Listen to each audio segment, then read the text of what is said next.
ప్రభుత్వం నిరంకుశ వైఖరి, ప్రభుత్వం నిరంకుశ వైఖరి, ప్రభుత్వం నిరంకుశ వైఖరి, పొలాల రైతుల పట్ల ప్రభుత్వం నిరంకుశ వైఖరి, ప్రభుత్వం నిరంకుశ వైఖరి, పొలాల రైతుల్ని పెద్దలు కారుము నాగేశ్వరరావు గారు మొట్టమొదటి నుంచి కూడా రాజశేఖర గారి కుటుంబం మీద కానీ జగన్మోహన్ గారి కుటుంబం మీద ప్రేమ, ఈ రాష్ట్రంలో జగన్మోహన్ గారు చేసిన ఏ పోరాటంలో కూడా ప్రతి పోరాటంలో కానీ రైతులకు కానీ పేద ప్రజల కోసం కానీ అండగా ఉండే నాయకుడు పెద్దలు కారుము నాగేశ్వర గారి కార్యక్రమానికి ముఖ్యమంత్రిగా వచ్చేశారు కాబట్టి కారుము నాగేశ్వర గారిని మాట్లాడాల్సిన కోరుతున్నాను. రైతుల్ని గాలి కుదిలేసిన కూటమి ప్రభుత్వం. అసలు ఈ రాష్ట్రం, ఆంధ్ర రాష్ట్రం రైస్ బౌల్ అన్న సంగతి మర్చిపోయారు. ఇవాళ అన్ని రకాల పంటల్లోనూ ఆంధ్ర రాష్ట్రం ముందున్న సంగతి మర్చిపోయారు. ఒక పరిపాలన ప్రజాస్వామ్యబద్ధంగా చేయాలన్నది మర్చిపోయారు. ఒక రాచరిక పాలనలో ఉన్నారనుకుంటున్నారు. ఇది ప్రజలు ఓటేస్తే గెలిచిన ప్రభుత్వం అని అనుకుంటలేదు. ఈ రాష్ట్ర ప్రభుత్వం బాగుండాలంటే రైతే రాష్ట్రానికి రారాజు అని చెప్పి ఈ సందర్భంగా నేను తెలియజేస్తున్నాను. ఆ రారాజు వెన్ను విరిచే కార్యక్రమం ఈ కూటమి ప్రభుత్వం చేస్తా ఉంది. ఈ రాష్ట్రంలో మొన్న చూసాం, మామిడి రైతులు 4 రూపాయలు కూడా కొనలేని పరిస్థితి. ఈ రాష్ట్రంలో వ్యవసాయం, వరి చూసాం. ఈ రాష్ట్రంలో అపరాలు చూసాం. ఈ రాష్ట్రంలో ఈ ప్రభుత్వం వచ్చిన నుంచి లాస్ట్ టైం జగన్మోహన్ రెడ్డి గారు కూడా ఈ పొగాకు మీద రావటం జరిగింది. ఇవాళ ఈ పొగాకు ఇంత పెద్ద ఎత్తున రైతాంగం కష్టపడి లక్షలు 6 గంటలు కష్టపడి లక్షలాది రూపాయలు ఖర్చు పెట్టి చేస్తే సింగిల్ ఇంజిన్ ప్రభుత్వమైన జగన్మోహన్ రెడ్డి గారు పెద్ద రేటు ఇచ్చి కొనిపించి రైతుకి అండగా నిలబడితే, జోడింజిన్ల రైనైన ఈ కూటమి ప్రభుత్వం కేంద్రంతో కలిసి చేస్తూ పోరాటం చేసి రైతులకి ఎక్కువ డబ్బు ఇప్పించే కార్యక్రమం కూడా చేయకుండా ఉందంటే రైతుల పట్ల ఎంత నిర్లక్ష్యంగా ఈ కూటమి ప్రభుత్వం ప్రవర్తిస్తుందో ఒకసారి మీరు గమనించాలని చెప్పి సందర్భంగా తెలియజేస్తున్నాను. ఈ రాష్ట్రంలో అన్ని పంటలకి గిట్టుబాటు ధర కల్పించినప్పుడే రాష్ట్రం కూడా బాగుంటుంది, రాష్ట్రానికి కూడా ఇన్కమ్ వస్తుంది, ఆదాయం వస్తుంది, రాష్ట్రం సుభిక్షంగా నడపడానికి ఆస్కారం ఏర్పడుతుంది. కానీ ఇవాళ ఎన్ని మర్చిపోయి 6 కాలం కష్టపడి అందించిన ఈ పొగాకుకి రేట్ లేకుండా చేసి ఆ తెచ్చిన పొగాకు అక్కడ తీసుకొచ్చి బిడ్డింగ్ కాక మళ్ళీ తీసుకెళ్లి ప్రజలకు చెప్పారు ఈ రైతు. 7 సార్లు నేను అక్కడ తీసుకెళ్లాను, ఎంత పొగాకు ఆరిపోతుంది, ఎంత ఖర్చు వెనక్కి ముందుకు తీసుకెళ్లాల అవుతుంది, ఈయన పెట్టిన పెట్టుబడికి రోజుకి 1500 రూపాయలు చొప్పున ఇంట్రెస్ట్ పోతా ఉంటే రైతు ఏమైపోతాడని చెప్పి ఈ కూటమి పెద్దల్ని, ఈ ముఖ్యమంత్రి గారిని నేను ప్రశ్నిస్తున్నానని చెప్పి ఈ సందర్భంగా తెలియజేస్తున్నాను. మిషన్ కుట్టే అతని దగ్గరికి వెళ్ళి అక్కడ కూర్చుని ఆయన తొక్కితే ఆల్ మిషన్ కుట్టే వాళ్ళందరూ బాగుపడిపోయినట్టేనా? కార్మికుల దగ్గర కూర్చుని ఒక గంప ఎత్తితే వాళ్ళందరూ బాగుపడిపోయినట్టేనా?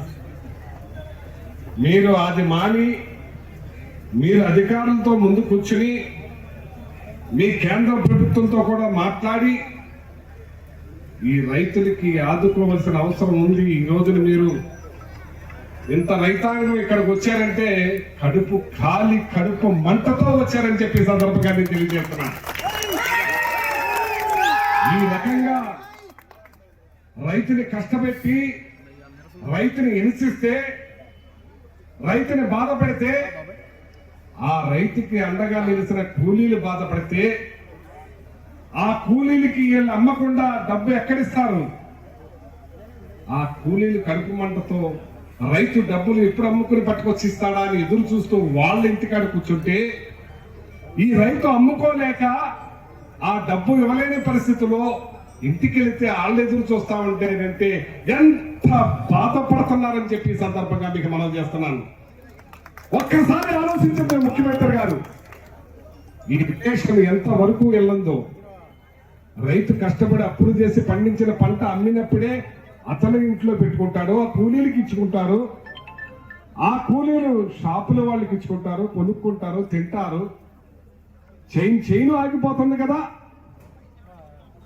జగన్మోహన్ రెడ్డి గారు ఉన్నప్పుడు అన్ని రకాలుగా ఆంధ్ర రాష్ట్రం జిఎస్టీల్లోనూ కొనుగోలు శక్తిలోనూ అన్నిట్లోనూ ముందుంది. షాపుల వాళ్ళు బాగున్నారు, కార్మికులు బాగున్నారు, రైతులు బాగున్నారు, ప్రతి ఒక్కళ్ళు బాగున్నారు. అయితే ఈ రాష్ట్రం రైతు రాష్ట్రం అని చెప్పి అధికారులు కూర్చోబెట్టి నేను సివిల్ సప్లై మంత్రిగా చూశాను.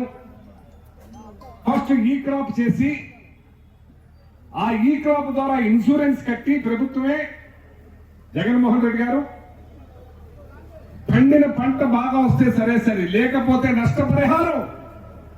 ఆ రోజు లక్షల్లో వేలల్లో వచ్చే కార్యక్రమం చేసిన ఘనత జగన్మోహన్ రెడ్డి గారికి కాదా అని అడుగుతున్నాను నేను. రైతుల పక్షాన ఎప్పటికీ పోరాడే పార్టీ ఏదన్నా ఉందంటే అది వైఎస్ఆర్ కాంగ్రెస్ పార్టీ. మన జగనన్న నేర్పించినటువంటి సంస్కారం రైతులకి ఎప్పుడు కూడా ఈ రాష్ట్రంలో బడుగు బలహీన వర్గాల కోసం, రైతుల కోసం పోరాడుతూ ఉంది. ఓడిపోయిన 2024 ఓడిపోయిన గంట నుంచి కూడా రైతుల పక్షాన, పేద ప్రజల పక్షాన జగనన్న ఈ రాష్ట్రం మొత్తం నలుమూలలా తిరుగుతూ ప్రజలకు ధైర్యాన్ని కలిగిస్తూ ఉన్నటువంటి నాయకుడు జగన్మోహన్ రెడ్డి గారు.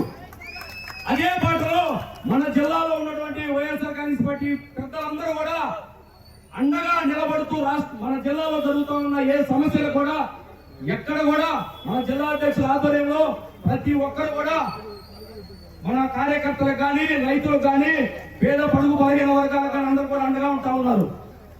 కాబట్టి ఈ ప్రభుత్వం గత సంవత్సరం 260 రూపాయలు కొంటే ఈ సంవత్సరం 160 రూపాయలు కొంటా ఉన్నారు పొగాకు. అంటే ఈ సంవత్సరం దాదాపుగా పెట్రోల్ ధరలు పెరిగినాయి, కూలీ ధరలు పెరిగినాయి, ట్రాన్స్పోర్ట్ పెరిగింది. ఈ రకంగా పెరిగినా కూడా రేట్లు పెరగాల్సింది పోయి, ప్రభుత్వం అండగా నిలబడాల్సింది పోయి, ఎక్కడ కూడా అండగా నిలబడకుండా రైతులను మోసం చేసినటువంటి ప్రభుత్వం, కుటీల ప్రభుత్వం ఏదైనా ఉందంటే ఈ చంద్రబాబు నాయుడు అండ్ కూటమి ప్రభుత్వం. కాబట్టి ఈ కూటమి ప్రభుత్వాన్ని గద్దె నించేదాకా వైఎస్ఆర్ కాంగ్రెస్ పార్టీ నాయకులందరూ, కార్యకర్తలందరూ కూడా కలిసి పనిచేస్తూ 2029లో జగనన్న ముఖ్యమంత్రిగా చేసుకుంటేనే ఈ రాష్ట్రం బాగుంటుంది. కాబట్టి మనందరం కూడా ఆ దిశగా జగనన్న కోసం పోరాటం చేయవలసిందిగా, అలాగే కనిగిరి నియోజకవర్గంలో వైఎస్ఆర్ కాంగ్రెస్ పార్టీ జెండా ఎగరవేయాల్సిందిగా మీ అందరినీ కోరుతూ జై జగన్, జోహార్ వైఎస్ఆర్.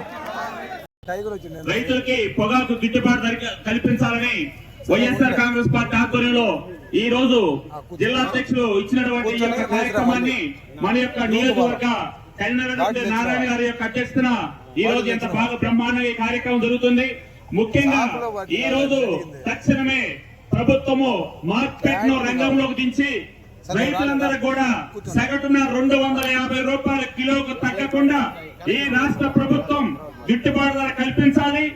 అదేవిధంగా ఈ రోజు రైతులకి గిట్టుబాటు ధర కల్పించాల్సిన బాధ్యత ఉన్నటువంటి ఈ యొక్క టొబాకో పోర్టు కేవలం రైతుల దగ్గర సెస్ వసూలు చేసుకుని రైతులకి, అదేవిధంగా ఈ యొక్క కొనుగోలుదారులకి, వ్యాపారస్తులకు మధ్య ఒక బ్రోకర్ లాగా వ్యవహరిస్తుంది. కానీ ఈ యొక్క రైతులకు గిట్టుబాటు ధర కల్పించాల్సిన బాధ్యత ఈ రోజు పోర్టు తీసుకోకపోవడం అనేది అత్యంత దారుణం. అదేవిధంగా గతంలో రాజశేఖర రెడ్డి గారు కానీ, జగన్మోహన్ రెడ్డి గారు కానీ వారు ముఖ్యమంత్రులుగా ఉన్నప్పుడే ఈ రాష్ట్రంలో పొగాకు రైతులు కావచ్చు, మిగతా అన్ని రకాల రైతులకు కూడా గిట్టుబాటు ధర కల్పించడం కానీ, అదేవిధంగా వ్యవసాయాన్ని ఒక పండుగగా చేసినటువంటి ఘనత రాజశేఖర రెడ్డి గారి కుటుంబానికి దక్కుతుంది. కానీ చంద్రబాబు నాయుడు గారి తెలుగుదేశం పార్టీ గారి రాష్ట్రంలో అధికారంలో ఉన్న రోజులు కూడా ఈ రాష్ట్ర రైతులకి శోకం తప్ప, సంక్షోభం తప్ప సంక్షేమం అనేది లేదని చెప్పొచ్చు. ఎందుకంటే ఈ రాష్ట్రంలో పొగాకు రైతుల మీద కాల్పులు జరిపినటువంటి సంఘటన తెలుగుదేశం పార్టీలోనే జరిగిన విషయాన్ని కూడా మనం గ్రహించవచ్చు. గతంలో రాజశేఖర రెడ్డి గారు ముఖ్యమంత్రి ఉన్నప్పుడు, జగన్మోహన్ రెడ్డి గారు ముఖ్యమంత్రి ఉన్నప్పుడు ఈ వేదిక మీద ఉన్నటువంటి మంత్రులుగా ఉన్నటువంటి సురేష్ గాని, నాగార్జున గాని, అదేవిధంగా ఎమ్మెల్యే ఉన్నటువంటి శివన్న గాని, మిగతా వాళ్ళందరూ కూడా ఆ రోజు అధికారంలో ఉన్నప్పుడు మార్కెట్స్ ని వారితో డిస్కస్ చేసి రైతులకు ఒక్క రూపాయి కూడా నష్టం కల్పించకుండా ఉండడం కోసం మార్కెట్ రంగంలో దించి రైతుల సంక్షేమానికి పెద్ద పీట వేసినటువంటి వ్యక్తి జగన్మోహన్ రెడ్డి గారు. ఒకే విషయాన్ని అడుగుతున్నాం, ఈ రోజు ఈ రాష్ట్రంలో అధికారంలో ఉన్నటువంటి తెలుగుదేశం పార్టీతో పాటు ఈ దేశంలో అధికారంలో ఉన్నటువంటి కూటమి ప్రభుత్వంలో పెద్ద దిక్కుగా ఉన్నటువంటి బీజేపీ ఎందుకు స్పందించలేదని కూడా మనం ఆలోచించాలి. మీరు ఈ రోజు రక్షణ రంగంలో కావచ్చు, వాణిజ్య రంగంలో కావచ్చు, ప్రతి దాంట్లో కావచ్చు, ఇస్రోకి సంబంధించిన విషయాల్లో కావచ్చు, మీరు ఎఫ్డీఐని విదేశీ ప్రత్యక్ష పెట్టుబడులని దాదాపు 100% వరకు మీరు ఆహ్వానిస్తున్న కేంద్ర ప్రభుత్వం ఈ రోజు ఈ రాష్ట్రంలో రైతుల గిట్టుబాటు ధర లేక పునాదిల్లి సంక్షోభంలో కూరుకుపోతే ఈ కేంద్ర ప్రభుత్వం కూడా విదేశీ ప్రత్యక్ష పెట్టుబడులను ఎందుకు ఆహ్వానించట్లేదు? మల్టీ నేషనల్స్ కంపెనీస్ ని ఎందుకు ఆహ్వానించట్లేదు? కేవలం ఈ దేశంలో ఐటీసీ యొక్క గుత్తాధిపత్యానికి ఏ మాత్రం భంగం వస్తున్న ఉద్దేశం మీద ఈ రోజు కేంద్ర రాష్ట్ర ప్రభుత్వాలు రెండు కూడా ప్రత్యక్షంగా పరోక్షంగా ఐటీసీ యొక్క గుత్తాధిపత్యాన్ని కొనసాగించడంగా ఆ యొక్క ఐటీసీ కావచ్చు కొన్ని పరిమిత సంఖ్యలో ఉన్నటువంటి ఈ యొక్క పొగాకు కొనుగోలు కంపెనీలకి ఈ పార్టీ తెలుగుదేశం పార్టీ రోజు కమిషన్లు దండుకుంటూ వాటి యొక్క ఏకసత్తాధిపత్యాన్ని కుమ్మలాస్తూ ఈ రాష్ట్ర రైతాంగాన్ని యొక్క నెట్టి విసేటువంటి ప్రయత్నంలో మొట్టమొదటి దోషి ఆంధ్రప్రదేశ్ ముఖ్యమంత్రి చంద్రబాబు నాయుడు అవుతాడు. అదేవిధంగా బీజేపీ ప్రభుత్వం కూడా ఉంటుంది. కాబట్టి తక్షణమే ఈ యొక్క రాష్ట్ర కేంద్ర ప్రభుత్వాలు స్పందించాలి, మార్కెట్ ని రంగంలో దించాలి, రైతులకు గిట్టుబాటు కల్పించాలి. అప్పుడు దాకా మన యొక్క జగన్మోహన్ రెడ్డి గారి యొక్క నాయకత్వంలో ఉండి ఈ యొక్క వైఎస్ఆర్ కాంగ్రెస్ పార్టీ పోరాటం చేస్తుంది. గతంలో మన యొక్క శివన్న జిల్లా పార్టీ అధ్యక్షులుగా ఉన్నప్పుడు పోయిన సంవత్సరం కూడా పొగాకు రైతులు ఎలాంటి సంక్షోభంలో ఉంటే వారికి న్యాయం కలిగించాలా, గిట్టుబాటు కల్పించాలని జగన్మోహన్ రెడ్డి గారితో చర్చించి పొదులకి తీసుకొచ్చి వారి యొక్క ఆధ్వర్యంలో బ్రహ్మాండంగా ఈ జిల్లా రైతుల మొత్తాన్ని కూడా కూటబెట్టి ఉద్యమం నిలిపి ఆ రోజు ఎంతో కొంత రైతులకి న్యాయం జరిగే వరకు మన యొక్క అధ్యక్షుల నాయకత్వంలో వైఎస్ఆర్ కాంగ్రెస్ పార్టీ పనిచేసింది. అదేవిధంగా ఇప్పుడు కూడా మన యొక్క శివన్ నాయకత్వంలో ఈ యొక్క వైఎస్ఆర్ కాంగ్రెస్ పార్టీ ఈ యొక్క రైతులకి గిట్టుబాటు ధర కల్పించే వరకు పెద్ద ఎత్తున పోరాటం జరుగుతుందని వారి వెనకాల ఈ జిల్లాలో ఉన్నటువంటి రైతులు కావచ్చు, వైఎస్ఆర్ కాంగ్రెస్ పార్టీ కార్యకర్తలు వారి యొక్క అడుగుజాడలు నడుస్తారని తెలియజేస్తూ ఈ అవకాశం ఇచ్చినటువంటి సభాధ్యక్షుల వారికి ధన్యవాదాలు తెలియజేసి సెలవు తీసుకుంటాం.